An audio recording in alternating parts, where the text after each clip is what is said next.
আমি আবারও চলে আসছি আলোচনায়। ধর্মযুদ্ধ ২০২৪ আমরা প্রত্যেকটা কেন্দ্রের দিকে নজর রাখছি। অবশ্যই ভাবে এ রাজ্যে মালদা, উত্তর, দক্ষিণ, মুর্শিদাবাদ, জঙ্গিপুরে মোট প্রার্থী যেখানে ১৩৫১ জন, তাদের ভাগ্য পরীক্ষা হচ্ছে। সকাল ১১টা পর্যন্ত ভোট শতাংশ যা মনে হচ্ছে সবথেকে বেশি ভোট জঙ্গিপুরে পড়েছে আর সবথেকে কম মালদহ উত্তরে। আমি এক এক করে তিনজনের কাছ থেকেই এখনো পর্যন্ত যে ছবি উঠে আসছে তার একটা সংক্ষিপ্ত বিবরণ চাইবো। মানবকে দিয়ে শুরু করছি। দেখুন, প্রথমেই বলবো যে গতকালের দুর্যোগে যে ১২ জন মানুষ মারা গেছেন তাদের পরিবারের প্রতি বামপন্থীদের পক্ষ থেকে সমবেদনা রইল। ২ নম্বর বিষয় সেটা হলো যে দীর্ঘক্ষণ আলোচনা তো চলছে এবং আমরা যেটুখানি খবর পাচ্ছি, যে আমি প্রথমে যেটা বলা শুরু করেছিলাম আবার সেই কথাটাই বলবো, ৪টে কেন্দ্রেই নির্বাচনে মানুষের রায় বাম কংগ্রেস জোটের পক্ষে যাচ্ছে, যার ফলে এই যারা দুই ফুল মিলে মানুষকে এপ্রিল ফুল বানাচ্ছিল, মানুষ এই এপ্রিল ফুলকে আর হতে চাইছেন না, তাই কাস্তে দিয়ে দুই ফুলকেই গোড়া থেকে উপরে ফেলে দিয়েছেন এবং মানুষ স্বতঃস্ফূর্তভাবে সেখানে নির্বাচনে ভোট দিচ্ছেন, যার জন্য দুই ফুলের অভিযোগের তীরই বাম কংগ্রেস জোটের দিকে, এটাতে সুস্পষ্ট প্রমাণিত।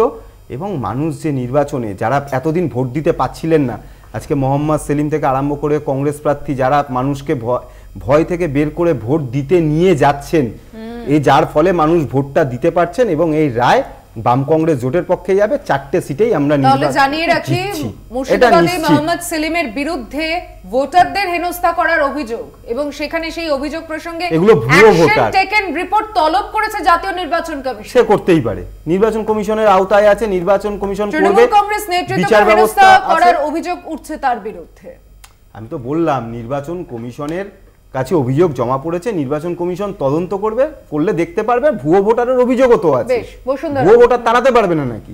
দেখুন, এক্ষুনি একটি সংবাদ মাধ্যম থেকে খবর আসছে যে ভয় দেখিয়ে পদ্মচিহ্নে ভোট দেওয়ার চেষ্টা করানো হচ্ছে। মালদা দক্ষিণে অভিযুক্ত করা হচ্ছে বাহিনীকে। সুতরাং এখানে তৃণমূল কংগ্রেস জোর করে ভোট দেওয়ানোর চেষ্টা করছে, ভুয়ো ভোটার নিয়ে আসছে, এগুলো একেবারে ভুল কথা।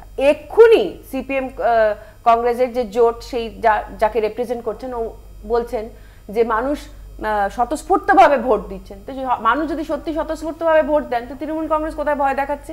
তারা কোথায় নির্বাচনে এই প্রক্রিয়াকে ব্যাহত করার চেষ্টা করছে?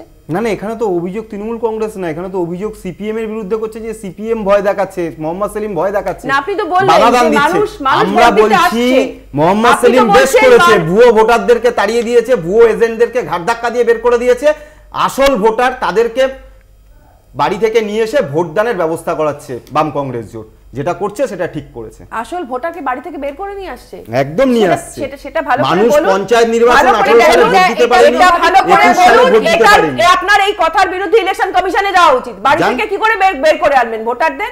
জানাবে না মানুষকে যে আজকে নির্বাচন হচ্ছে, আপনি আসুন। মানুষ জানে নির্বাচন হচ্ছে জানানোর জন্য ইলেকশন কমিশন আছে ওখানে। আরে 100 মিটারের মধ্যে আছে কিনা? 7 দফা ভোট হবে পশ্চিমবঙ্গে।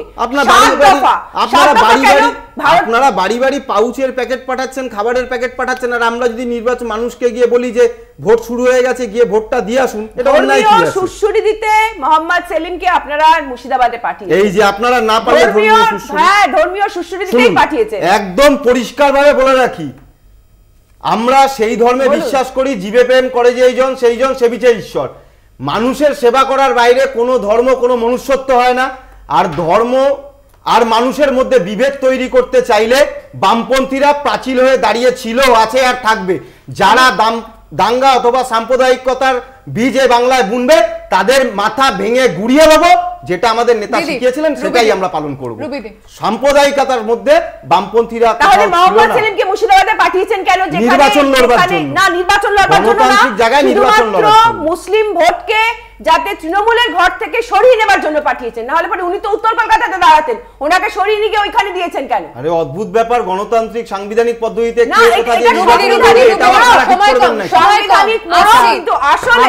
আসলে সেই সাম্প্রদায়িক অবস্থান থেকে নিজেদের কিছু ব্যবস্থা নেওয়ার করে। আমি সর্বপ্রথমে যে 12 জন কালকে দুর্যোগে মারা গেছেন তাদের পরিবারের প্রতি সমবেদনা জানাই এবং আমি ধন্যবাদ জানাই আমাদের সকলের মুখ্যমন্ত্রীকে, যিনি প্রতিশ্রুতি দিয়েছেন এনাদের পাশে থাকার জন্য এবং তিনি সমবেদনা জানিয়েছেন। এইটা বলে আমি আমার কথাবার্তাটা শুরু করছি। এই ন্যারেটিভটা তৃণমূলের তৈরি যে মোহাম্মদ সেলিমকে কেন ওখানে দাঁড় করানো হয়েছে। মুসলমান এলাকায় মুসলিমদের দাঁড় করানো তৃণমূলের কাজ। আমরা দেখেছেন, আমরা বিজেপিরা বলছি যে হিন্দুরাও হিন্দু ভোট, যিনি ভোট প্রার্থী তাকে আমরা হিন্দু বলে মনে করছি না, আমরা তাকে মানুষ বলে মনে করছি। আমরা বলছি মানুষ মানুষের জন্য রিপ্রেজেন্টেশন করছেন, মানুষ মানুষের জন্য দাঁড়াবেন, আমরা এই কথাটাই বলছি। এবং যার জন্য আমরা সব জায়গাতেই মানুষকে দাঁড় করিয়েছি, আমরা আলাদা করে হিন্দু মুসলমান দাঁড় করাইনি। আর এই যে ভোট প্রভাবিত করা, এতক্ষণ পর্যন্ত আপনারা যদি সমস্তগুলো ঠিক আরও কিছু দেখাতেন, আমাদের কাছে অনেকগুলো খবর আছে। ভোট প্রভাবিত কিন্তু সকাল থেকে তৃণমূলই করে যাচ্ছে। তার কারণ তৃণমূল খুব ভালো করেই জানেন যে এবারের লোকসভা ভোটে 42-টা আমরা বিজেপি পাবো, 10টাও পাবে না, 35-এর থেকে 42-এ এখন চলে এসেছে। অবশ্যই 42টা পাবো। বেশ, আমরা খবরের দিকে নজর রাখছি। আপাতত আপনাদেরকে ধন্যবাদ জানিয়ে ধর্মযুদ্ধ 2024 একটা বিরতির সময় হয়েছে, তবে খবরের সিলসিলা চলতে থাকবে এবং পুঙ্খানুপুঙ্খ আপডেট আপনাদেরকে দেওয়া হবে। নজর থাকবে কলকাতা টিভির পর্দায়। এরপরে ধর্মযুদ্ধ দেখুন মধুবন্তীর সঙ্গে। দেখছেন কলকাতা টিভি, রাত দিন 7 দিন।